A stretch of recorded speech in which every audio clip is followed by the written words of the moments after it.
What is going on, world? It's J Dawson. We're back for yet another unboxing and review video. And what is this? Okay, fresh pack just touched down. I mean, at first I thought this might have been like a Zod pack or something. All right, so what we have here is NXTRN's extended padded sock, and I want to give a huge shout out to them for sending these over to me and everything to review. Now, if you're an athlete like how I'm an athlete and everything, you know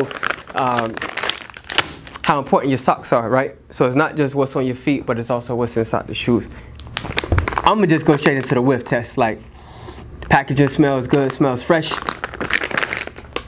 And upon further review, the socks are nice and long. These are a size small / medium. I wear US non and men's cleats, and these socks quality wise are amazing. The logo, the NXTRN logo, is actually like embroidered. So this part is where, depending on how you style them, it'll sit like right underneath the kneecap.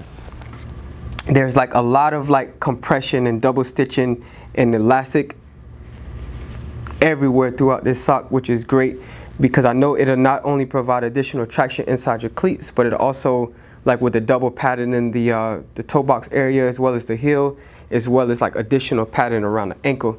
So I'm actually looking forward to these, and I know it's kind of hard to just sit at a table and talk about a pair of socks. So let's just go ahead and get straight into like some action videos and product shots and everything with me actually wearing these socks.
So if you made it to the end of this video, I truly appreciate each and every one of you guys. I'll be sure to leave a link down in the description below where you guys can purchase these as well as additional products. So until the next time, I'm up out of here.